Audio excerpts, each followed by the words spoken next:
Hi dear student, मैं आपकी Gauri ma'am Gauri steno word में आप सभी का स्वागत करती हूँ। मैं इस प्लेटफॉर्म पर हिंदी इंग्लिश डिक्टेशन की स्पीड प्रैक्टिस क्रमवार तरीके से करा रही हूँ, जो आपके सभी स्टेनो एग्ज़ाम के लिए बहुत ही महत्वपूर्ण है। तो आइए अब डिक्टेशन स्टार्ट करते हैं। अनुपम एक्सरसाइज 7 स्टार्ट।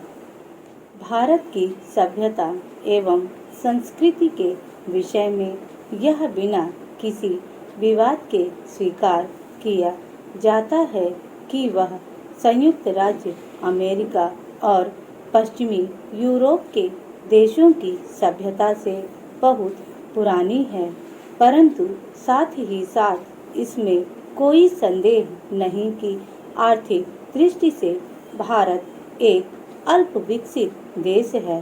भारत के प्राकृतिक संसाधन संपन्न हैं और उसमें विविधता भी है, लेकिन उसका समुचित विनियोजन होना बाकी है। भारत में अंग्रेजी शासन काल में यद्यपि अर्थव्यवस्था में कुछ परिवर्तन हुए हैं, तथापि यह निश्चित रूप से कहा जा सकता है कि इस देश का आर्थिक ढांचा मूलतः अविकसित है। नगरों में आर्थिक जीवन कुछ बदला हुआ नजर आता है, परंतु उसका भारत की अर्थव्यवस्था पर व्यापक प्रभाव नहीं पड़ सका है। डी.के. रांगेड़कर के अनुसार भारतीय अर्थव्यवस्था के स्वरूप का अनुमान कुछ बृहद उद्योगों अथवा बम्बई, कलकत्ता, मद्रास या दिल्ली के व्यापारिक जीवन से नहीं लगाया जा सकता।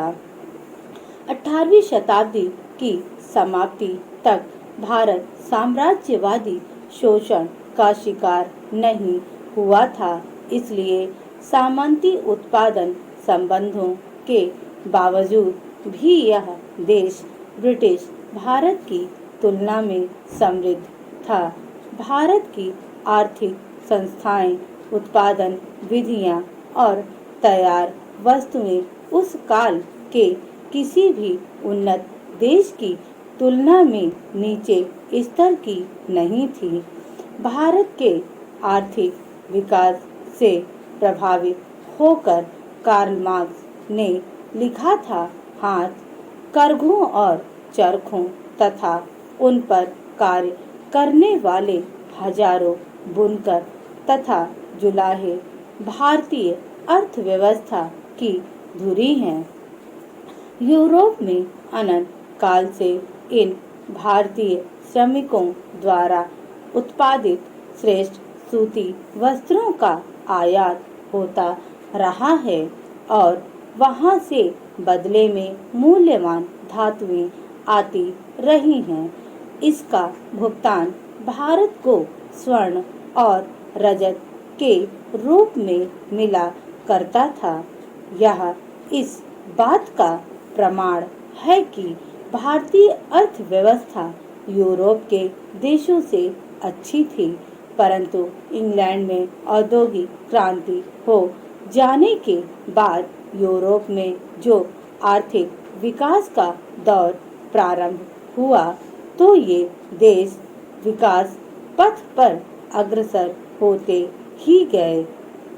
तभी इस काल में अंग्रेजों को भारत में अपना प्रभुत्व स्थापित करने में सफलता मिल गई। अंग्रेज शासकों ने भारतीय अर्थव्यवस्था के विकास में न केवल बाधाएं डाली, वरन यहाँ के ढांचे को नष्ट कर इंग्लैंड की पूरक अर्थव्यवस्था को जन्म दिया। स्टॉप।